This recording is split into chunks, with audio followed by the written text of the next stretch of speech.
Il était une fois, quelque part dans la ville de Nanterre, un agent de propreté qui, sans le savoir, était un véritable héros ou un jeune garçon.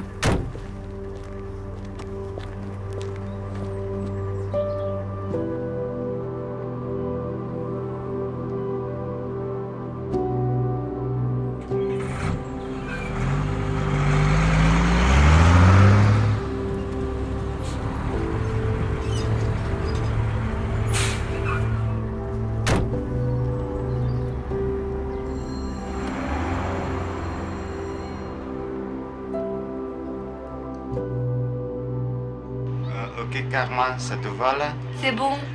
Attendez-moi une seconde. Je règle ma perche. Karma, tu vois l'ombre là? Non, c'est bon. Ça tourne au son. Et action.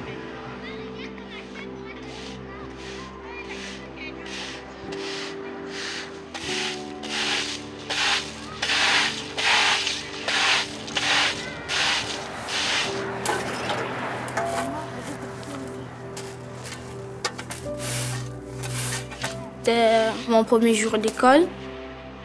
Je venais de rater mon bus. C'était impossible de le reprendre. Je pleurais, j'étais paniquée. Et un gros camion de poubelle, il est venu. Il m'a demandé pourquoi tu pleures. J'ai dit parce que j'ai raté mon bus. Et il est descendu, il m'a consolé. Après, il m'a demandé ton école est où? J'ai dit je sais pas, c'est vers Carrefour. Après, il me dit je vais t'accompagner à l'école. J'ai sauté de joie, j'ai dit oh c'est un truc de ouf. Comment ça s'est passé? Vraiment là, c'était du miracle. Vous faites un métier très important dont on ne parle pas assez. C'est quoi votre travail? Mon travail, c'est rendre notre quartier propre et très agréable pour les habitants. On est agent d'entretien, donc de nettoyage de la voirie. C'est-à-dire on enlève tous les détritus. On fait aussi le désherbage. On enlève les feuilles à la souffleuse. Au quotidien, ça doit être plein de challenges. C'est quoi les difficultés? Bon, comme dans tout travail, il y a des difficultés. Bon, notre cas, souvent, c'est le temps. Quand il fait froid, de travailler quand il fait très chaud aussi, quand il y a des canicules. Donc c'est très difficile quand il fait très très chaud ou quand il fait très froid ou quand on est sous la pluie. Donc c'est pas facile tous les jours, mais on le fait et on le fait du mieux qu'on peut. Pour moi, c'est un héros. Pas parce qu'il m'a aidé, mais parce qu'il ramasse les poubelles de Nanterre et il nettoie la ville. S'il n'y avait pas lui et tout le reste des éboueurs de la planète devait être sale, il y avait des poubelles partout et tout. Est-ce que c'est important comme métier? Bien sûr, quand on parle de propriété, c'est très très important comme métier. Sans la propriété, les microbes, les rats, donc ça amène la maladie.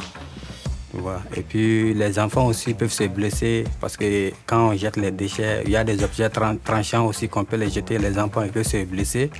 Donc grâce à nous, on récupère ces trucs pour que les enfants ne se blessent pas. Et puis ça rend aussi l'environnement propre et agréable à voir aussi.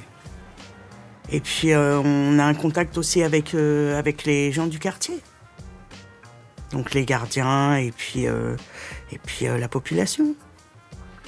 Un agent de propriété, c'est un héros indispensable pour la société. Pour vous, c'est quoi un héros dans la vie réelle? Bon, pour moi, un héros, c'est quelqu'un qui est admiré par son courage et sa bravoure et il est toujours là pour les autres. Et surtout, au moment où on a besoin de lui, il est toujours présent. La personne qui travaille bien et qui est courageuse. C'est quoi une héroïne dans la vraie vie? Une héroïne, c'est une femme médecin ou une infirmière. Les femmes de ménage qui se réveillent à 5 h du matin pour aller nettoyer les bureaux. 2 semaines après, c'était un mercredi, je partais faire mon sport. Je l'ai recroisé encore. On a parlé, on a fait tout le tour du parc. J'ai raconté tout ce que je faisais. Il m'a tout écouté. Et après, pour moi, ça m'a permis d'avoir confiance aux autres et avoir confiance en moi-même. Et voilà mon histoire. Merci. Bientôt. Au revoir.